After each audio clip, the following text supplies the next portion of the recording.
जय माता दी दोस्तों, बहुत बहुत स्वागत है आपका फिर से एक नए वीडियो में। इस वीडियो में मैं आपके साथ शेयर करने जा रही हूँ कि हमें गज लक्ष्मी या जिसे महालक्ष्मी व्रत भी कहते हैं, इस व्रत के लिए हमें कौन कौन सी पूजन सामग्री की आवश्यकता होगी। अगर आपको वीडियो अच्छा लगे, यूज़फुल लगे तो इसको लाइक करने के साथ साथ दूसरों के साथ शेयर भी ज़रूर कीजिएगा। दोस्तों, इस दिन हाथी पर सवार माता लक्ष्मी की पूजा की जाती है।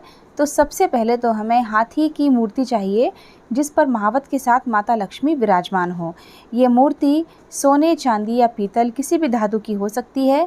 और सबसे बेस्ट तो यही है कि काली मिट्टी के हाथी की पूजा इस दिन की जाती है। जिसका जितना सामर्थ्य होता है, जिसके पास जैसी सुविधा है, उस हिसाब से लोग पूजा करते हैं। वैसे तो इस पूजा में माता कुंती के यहाँ इंद्र के हाथी ऐरावत की पूजा की गई थी। हम सभी इस दिन मिट्टी के हाथी की पूजा करते हैं। अब मैं पूजा कैसे लगाना है यह बताने के साथ साथ आपको पूजन सामग्री के बारे में भी जानकारी देती जाऊंगी। सबसे पहले हमको जहाँ पूजा करना है, पूजा स्थल को अच्छे से आप साफ़ कर लें या थोड़ा सा हल्दी से लीप भी सकते हैं चाहें तो। उसके ऊपर हमको आटे से बनाना है अष्टदल कमल, जिसको चौक भी कहते हैं। अब उसके ऊपर हमें रखना है चौकी। तो उसके लिए हमें चाहिए होगी एक चौकी। और लक्ष्मी जी की पूजा है तो चौकी पर लाल कपड़ा बिछाया जाता है, तो उसके लिए हमें लाल कपड़ा चाहिए होगा। अगर लाल कपड़ा कोरा है तो ज़्यादा अच्छा, नहीं तो फिर पूजा का लाल कपड़ा जो आप हमेशा इस्तेमाल करते हैं वह भी यहाँ बिछा सकते हैं। कलश में लगाने के लिए और माँ लक्ष्मी के स्वागत के लिए बंधनवार बनाने में हमें आवश्यकता होगी आम के या अशोक के पत्तों की। अब इसके अलावा हमको चाहिए कलश स्थापना के लिए जल से भरा हुआ लोटा, सिक्का, सुपारी वगैरह चाहिए। और लौंग, इलायची जो भी आप उसमें डालना चाहें वो ले सकते हैं। नारियल चाहिए होगा कलश स्थापना में। कलश के अलावा एक जल से भरा लोटा और चाहिए पूजा करने के लिए। और दूर्वा चाहिए होगी। इस दिन दूर्वा को सर पर रखकर नहाया जाता है। यह है माता लक्ष्मी का सुहाग का सामान।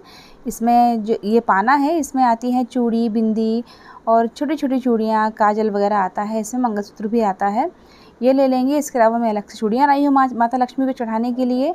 पूजा के बाद इनमें से कुछ चूड़ियाँ हम खुद भी अपने हाथों में पहनते हैं और बाकी पंडितानी को दे देते हैं। गड़ा बनाने के लिए चाहिए होगा कच्चा सूत, या आप चाहें तो कलावे से भी गड़ा बना सकते हैं, या मार्केट में बना बनाया भी मिलता है। और दूर्वा हमें 16 या 108 की संख्या में चाहिए होगी। ये दूर्वा हम पूजा में फिर हाथी के सामने चढ़ा देते हैं, अर्पित कर देते हैं उनको।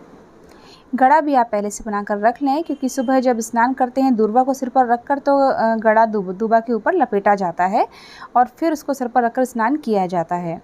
इसके अलावा वही चाहिए हमको सब कुछ, हल्दी, कुमकुम, अबीर, गुलाल, सिंदूर। एक दीपक चाहिए होगा माता रानी के सामने रखने के लिए, और एक दीपक हमें आरती करने के लिए चाहिए होगा। और जनेऊ लेंगे हम महावत को अर्पित करने के लिए। ये हैं फूल बत्तियाँ। 16 दीपक बनाएंगे आरती के लिए, तो उसके लिए फूल बत्तियाँ थोड़ा ज़्यादा लगेंगी। धूप बत्ती है, अगरबत्ती है, साथ ही साथ माचिस है। महालक्ष्मी की जो पुस्तक होती है जिसमें व्रत कथा होती है वो चाहिए होगी हमें। और पंचामृत के लिए दही, कच्चा दूध, घी, शहद और शक्कर, और पान, सुपारी और सिक्का। ये है तुलसी जो कि हम प्रसाद में डालेंगे, कपूर और चावल। इन्हीं चावलों से हम महालक्ष्मी जी के दाईं तरफ बनाएंगे अष्टदल कमल और उस पर कलश रखेंगे। ये ली है मैंने हवन सामग्री। हवन सामग्री में जो हवन सामग्री आती है मार्केट की वो लेंगे और घी और गुड़ मिलाएंगे। और मैंने आलता लिया है इस दिन, क्योंकि ये महालक्ष्मी की पूजा है तो उनका आशीर्वाद हमको लेना ही होता है। तो ये जो आलता है और थोड़ी सी हल्दी हम लेंगे तो वो महालक्ष्मी जी को चढ़ाएंगे, उनके पैरों में लगाएंगे। फिर वही आलता और महावर और हल्दी हम अपने पैरों में लगाते हैं, इससे उनका आशीर्वाद मिलता है, ऐसा माना जाता है। पूजा के लिए फूल ले लें आप, जो फल लेना चाहें वो फल ले लीजिए। और अगर आपने घर में कोई मिठाई बनाई है तो वो भी आप चढ़ा सकते हैं, नहीं तो खीर तो बनती ही है घर में। तो खीर हम माता रानी को अर्पित करेंगे और उसी से उनको भोजन कराएंगे, उसी से उनको जिमाएंगे। अब इसमें क्या होता है कि हम पीतल वाले दीपक से आरती करें या ना करें, लेकिन इसमें 16 दीपक बनाने होते हैं जो कि आटे के बनते हैं, और इस तरह से उनको घी से तैयार किया जाता है। हर चीज़ इसमें 16-16 चढ़ती है, तो दीपक भी इसमें 16 ही लगते हैं। तो 16 दीपक हम तैयार करेंगे आटे के और इन्हीं से आरती होगी। और इस दिन महालक्ष्मी जी को सभी चीज़ें 16-16 चढ़ती हैं। 16 मीठे गुलगुले, 16 नमकीन गुलगुले, 16 पूड़ियाँ, और जो भी पकवान आप बनाना चाहें बना सकते हैं। और खीर इसमें अवश्य ही बनती है, क्योंकि खीर से माता जी को जिमाया जाता है, तो खीर ज़रूर ही बनाएं, चाहे साबूदाने की या चावल की। बहुत ही टेस्टी खीर मेरे चैनल सिंपल रेसिपीज़ पर अवेलेबल है, आप चाहें तो देख सकते हैं। और ये हैं माता जी के ज़ेवर।